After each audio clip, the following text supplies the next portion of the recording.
तो hello student, हम अपने अगली क्लास में आ चुके हैं जो कि सेकेंडरी मेटाबोलाइट्स के बारे में होने वाला है।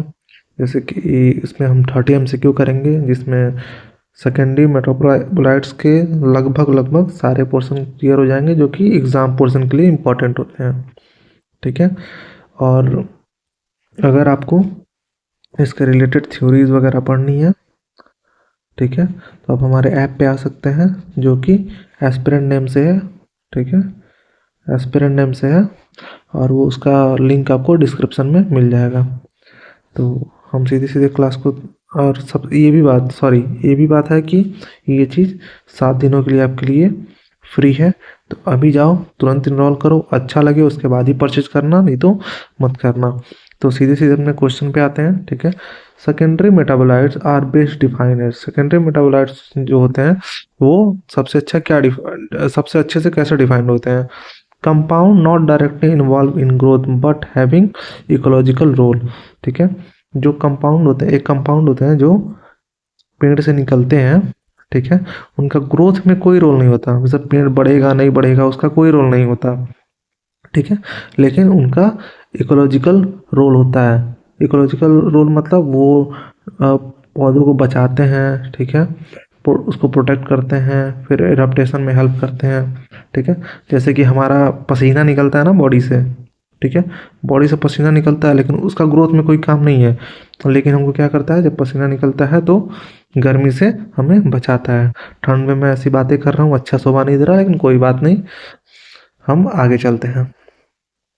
ठीक है, फिर अपने अगले क्वेश्चन पे चलते हैं। Which of the following is not a secondary metabolites, इसमें से कौन सा सेकेंडरी मेटाबोलाइट्स नहीं है? तो एल्कलाइड, टर्पेनॉइड्स या फिर फ्लेवोनॉइड्स, ये तीनों सेकेंडरी मेटाबोलाइट्स हैं। जो इसमें अमीनो एसिड है, ऑप्शन डी, ये आपका सेकेंडरी मेटाबोलाइट्स नहीं है। ठीक है, फिर अपने अगले क्वेश्चन पे चलते हैं। Alkaloids sorry alkaloids generally contain which element, alkaloids जो होते हैं वो जनरली कौन सा एलिमेंट कंटेन करते हैं? तो जितने भी एल्कोलाइड्स होते हैं सारे नाइट्रोजन से बने हुए होते हैं, वो नाइट्रोजन कंटेंट करते हैं। ठीक है, और ये यूजुअली डिराइव्ड होते हैं अमीनो एसिड से। ठीक है, अमीनो एसिड से, ये ध्यान रखना। एल्कोलाइड्स है वो अमीनो एसिड से बना है, लेकिन जो अमीनो एसिड है ना वो सेकेंडरी मेटाबोलाइट्स नहीं है। ठीक है, अमीनो एसिड जो है वो सेकेंडरी मेटाबोलाइट्स नहीं है, ये चीज़ ध्यान रखना हमेशा। ठीक है, ये इंपॉर्टेंट है, एग्जाम में अक्सर कंफ्यूज करने के लिए पूछ देता है। अगले क्वेश्चन पे चलते हैं, क्वेश्चन नंबर 4 पे। Morphine belongs to which class of secondary metabolites, जो मॉर्फिन होता है वो सेकेंडरी मेटाबोलाइट्स के किस क्लास से बिलोंग करता है? तो ग्लाइकोसाइड्स, टर्पेनॉइड्स या फिर अल्कोलाइड्स या फिर फ्लेवोनॉइड्स। तो इसका क्या हो जाएगा? ऑप्शन सी आपका करेक्ट हो जाएगा।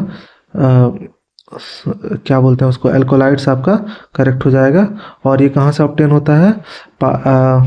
पापावेरा सोमनीफेरम, इसका बायोलॉजिकल सोर्स है पापावेरा सोमनीफेरम। और ये क्या होता है? ठीक है, ये आप मुझे कमेंट सेक्शन में बताएंगे, जो कि बहुत ही इजी क्वेश्चन है। फिर हम चलते हैं क्वेश्चन नंबर 5 पे। Which secondary metabolites is responsible for plant defence against herbivores? ठीक है, हर्बीवोर्स से कौन सा सेकेंडरी मेटाबोलाइट्स आपको बचाता है?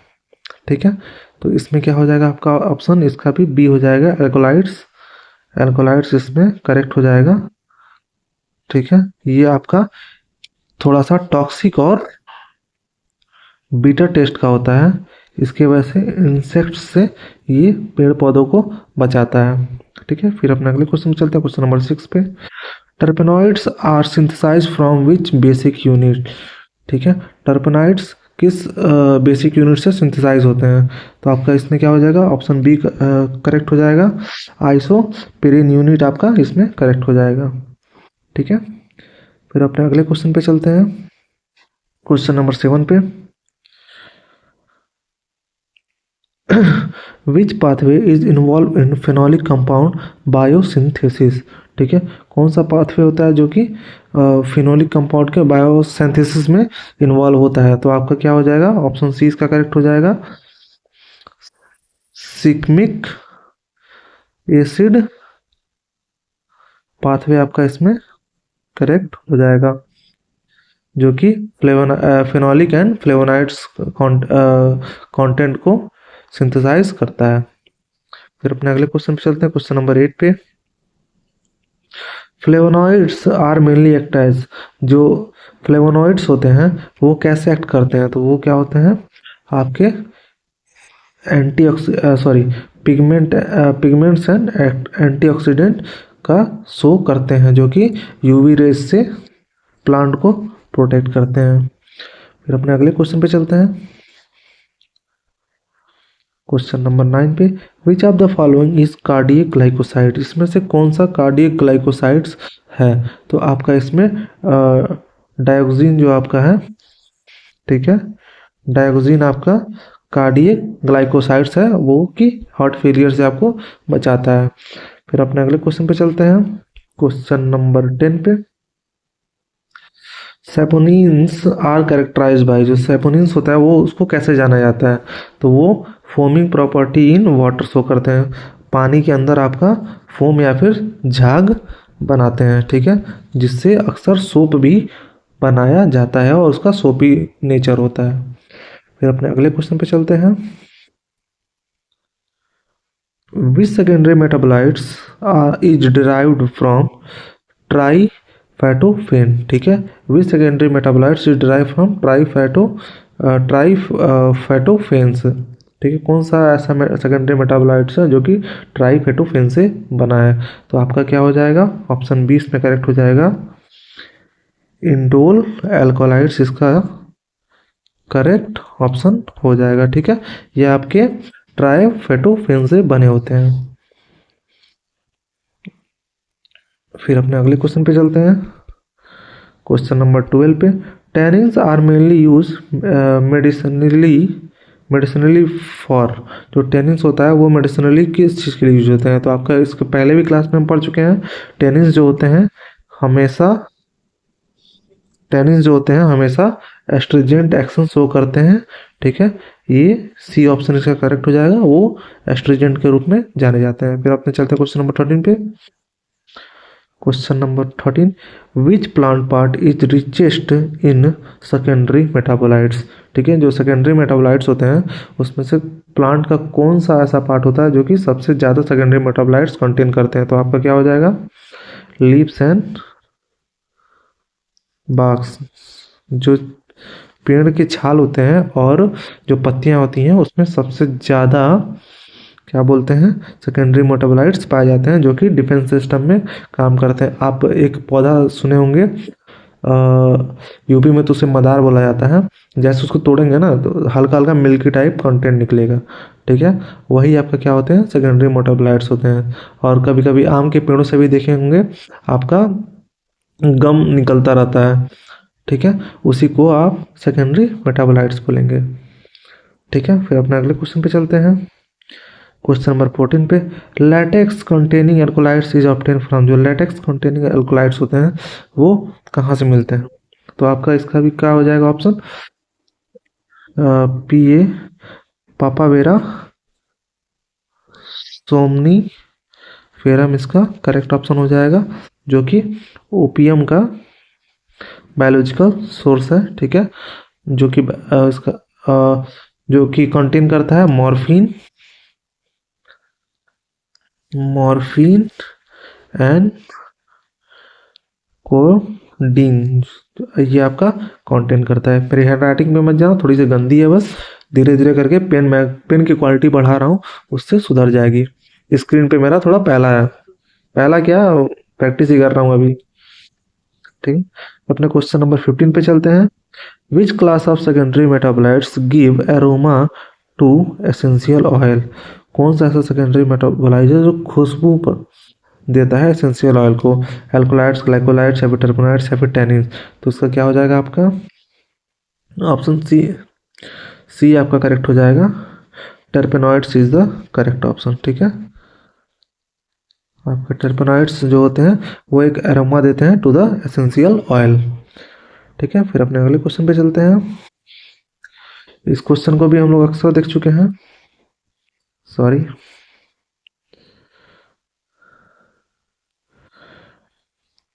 एंथ्रोक्विनोन ग्लाइकोसाइड्स आर मेनली यूज्ड है। जो एंथ्रोक्विनोन ग्लाइकोसाइड्स होते हैं वो मेनली कैसे किस लिए यूज होते हैं, तो आपका क्या होता है, ऑप्शन सी आपका करेक्ट हो जाएगा।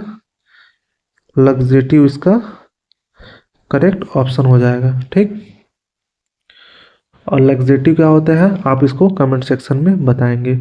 हम इसके पहले भी पढ़ चुके हैं लग्जेटिव क्या होता है, और आपको कमेंट सेक्शन में बताना भी है। फिर अपने अगले क्वेश्चन पे चलते हैं, क्वेश्चन नंबर 17 पे। Which compound is phenolic secondary metabolites. इनमें से कौन सा ऐसा कंपाउंड है जो कि फिनोलिक सेकेंडरी मेटाबोलाइट्स है। तो जो आपका गैलिक एसिड है, इसमें गैलिक एसिड जो होता है वो सिंपल फिनोलिक कंपाउंड होता है। ठीक है, और ये टेनिन्स में, टेनिन्स प्रॉपर्टीज की होती है उसमें पाए जाते हैं। फिर अपने अगले क्वेश्चन पे चलते हैं, क्वेश्चन नंबर 18 पे। Secondary metabolites are usually produce during. जो सेकेंडरी मेटाबोलाइट्स हैं वो यूजली कब प्रोड्यूस होते हैं, तो जाहिर सी बात है आपके इसमें क्या करेक्ट ऑप्शन हो जाएगा, जो स्टेशनरी फेज होता है, सी स्टेशनरी जो फेज होता है उससे प्रोड्यूस होते हैं। ठीक है, वो ग्रोथ में आपके प्रोड्यूस नहीं होते हैं, ये चीज़ ध्यान रखना। ठीक है, फिर अपने अगले क्वेश्चन पे चलते हैं।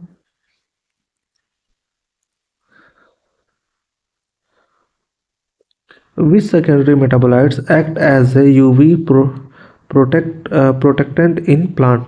इनमें से कौन सा सेकेंडरी मेटाबोलाइट्स है जो कि यूवी रेस से प्लांट को बचाते हैं। तो हम अपने ऊपर ही वाले क्वेश्चन में डिस्कस कर चुके हैं इसको। ठीक है, तो इसका आंसर जल्दी जल्दी कमेंट में आप बताएंगे। तो इसका आंसर क्या हो जाएगा, option B flavonoids is the correct option. ठीक है, फिर अपने अगले क्वेश्चन पे चलते हैं, क्वेश्चन नंबर 20 पे। Cardiac glycosides primarily act as, sorry, cardiac glycoside primarily act on. जो कार्डियक ग्लाइकोसाइड होता है वो प्राइमरीली किस पे मतलब काम करता है, सीएनएस, किडनी, हार्ट मसल या फिर लीवर। बहुत ही आसान question, option C heart muscles पे काम करता है। ठीक है, फिर अपने अगले क्वेश्चन पे चलते हैं, क्वेश्चन नंबर 21 पे। Which alkaloids is used as a anti malarial drug. इसमें से कौन सा ऐसा एल्कोलाइड्स होता है जो कि एंटी मलेरियल ड्रग का काम करता है। तो आपका क्वेश्चन नंबर सी करेक्ट हो जाएगा, quinine is the correct option. ये आपका as a anti malarial work करता है। ठीक है, फिर अपना क्वेश्चन नंबर 22 पे चलते हैं। Which secondary metabolites has सर्फेस्टेंट property. ठीक है, कौन सा ऐसा सेकेंडरी मेटाबोलाइट्स होता है जो कि सर्फेस्टेंट प्रॉपर्टी शो करता है। तो इसमें क्या हो जाएगा आपका ऑप्शन, स्पोनिस जो होता है आपका सरफेस प्रॉपर्टी यूज करता है, जो कि सरफेस टेंशन को ख़त्म कर देता है और फोमिंग एक्शन भी शो करता है। फिर अपने अगले क्वेश्चन पे चलते हैं। Which of the following is steroidal secondary metabolites. इसमें से कौन सा ऐसा है जो कि स्टेरॉयडल, जो स्टेरॉइड्स होते हैं उसका काम करता है। ठीक है, तो आपका इसमें ऑप्शन ए जो है, कोलेस्ट्रॉल जो है वो आपका स्टेरॉयडल सेकेंडरी मेटाबोलाइट्स है। फिर अपने अगले क्वेश्चन पे चलते हैं, और ये डिराइव्ड कैसे होता है ये आप हमको कमेंट में बताएंगे। क्वेश्चन नंबर 22 पे चलते हैं। Resins are mainly composed of. जो रेजिन्स होते हैं वो मेनली कैसे बनते हैं, तो कैसे बने हुए होते हैं, अल्कोलाइड्स से या फिर टर्पेनॉइड्स से, ग्लाइकोसाइड से या फिर प्रोटीन से। तो आपका जो रेजिन्स होते हैं वो ऑप्शन बी करेक्ट हो जाएगा, इसमें टर्पेनॉइड्स से बने होते हैं। ठीक है, फिर अपने अगले क्वेश्चन पे चलते हैं। Which factor strongly affect secondary metabolites production. इसमें से कौन सा ऐसा फैक्टर है जो कि मतलब अफेक्ट करता है सेकेंडरी मेटाबोलाइट्स के प्रोडक्शन को, ठीक है। तो जेनेटिक भी करता है, एनवायरमेंटल भी करता है, तो इसका ऑप्शन क्या करेक्ट हो जाएगा, जो आपका सी ऑप्शन है, both genetic and environmental, genetic and environmental दोनों क्या करते हैं, अफेक्ट करते हैं उसके सेकेंडरी मेटाबोलाइट्स के जनरेशन में। फिर अपने अगले क्वेश्चन पे चलते हैं, क्वेश्चन नंबर 26 पे। Nicotine is biosynthesise mainly in, nicotine होता है वो बायोसिंथेसाइज किस में होता है, लीव्स में, स्टीम में, रूट में या फ्लावर में। ये भी बहुत आसान क्वेश्चन है। जो निकोटीन होता है वो ऑप्शन सी रूट में, रूट्स में बायोसिंथेसाइज होते हैं, ठीक है। और उसके बाद से ट्रांसपोर्ट हो जाते हैं आपके, इसके बाद ट्रांसपोर्ट हो जाते हैं आपके लीफ में, ठीक है। फिर अपने अगले क्वेश्चन पे चलते हैं। Which secondary metabolites beater in test, अभी ऊपर ये क्वेश्चन पढ़ चुके हैं, ठीक है, कि जो पेस्ट होते हैं, जो इंसेक्ट्स होते हैं, उससे कौन बचाता है अपना एल्कोलॉइड्स। तो आपका बी ऑप्शन इसमें करेक्ट हो जाएगा, जो कि bitter and toxic in taste होता है, ठीक है। ये भी इंपॉर्टेंट क्वेश्चन है, ध्यान रखना, अक्सर पूछ देता है। फिर क्वेश्चन नंबर 28 पे चलते हैं। आपका जो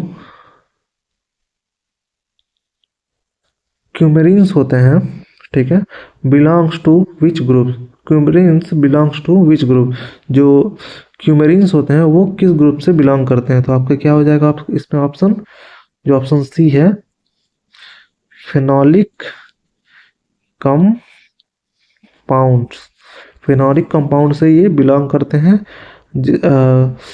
जो कि क्या होते हैं, बेंजो पायरॉन फेनोलिक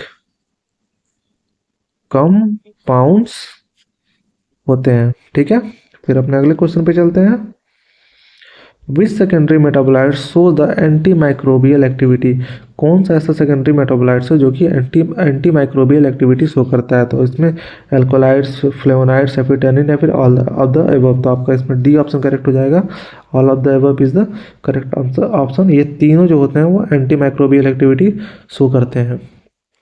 फिर अपने क्वेश्चन नंबर 13 पे चलते हैं। The main ecological role of secondary metabolites is, सीधे पहले क्वेश्चन पे आइए, जो जिसमें हमने डिस्कस किया था, जो मेन इकोलॉजिकल जो रोल होता है वो सेकेंडरी मेटाबोलाइट्स का क्या होता है। इसका ऑप्शन आप कमेंट में बताएंगे जल्दी से जल्दी। तो आपका इसमें क्या हो जाएगा, सी आपका करेक्ट हो जाएगा, डिफेंस एंड एडाप्टेशन में काम करते हैं। तो इसी के साथ हम क्लास को समाप्त करते हैं, ठीक है, एंड करते हैं क्लास को, ठीक है। और जाते जाते एक न्यूज़ देना चाहते हैं ऐप के बारे में, अपने ऐप के बारे में। एस्पिरेंट नाम का ऐप है, आपको लिंक डिस्क्रिप्शन में मिल जाएगा, ठीक है, लिंक आपको डिस्क्रिप्शन में मिल जाएगा, उसको डाउनलोड करना है और 7 डेज़ का पहले फ्री ट्रायल लेना है, 7 डेज़ का। उसके बाद अगर अच्छा लगा फिर जाके 249 में, जो कि 1 तारीख से प्राइस इंक्रीज होने वाला था 1 ईयर के लिए, आप परचेस कर सकते हैं, ठीक है। Thank you for taking the class. जय हिंद, जय भारत।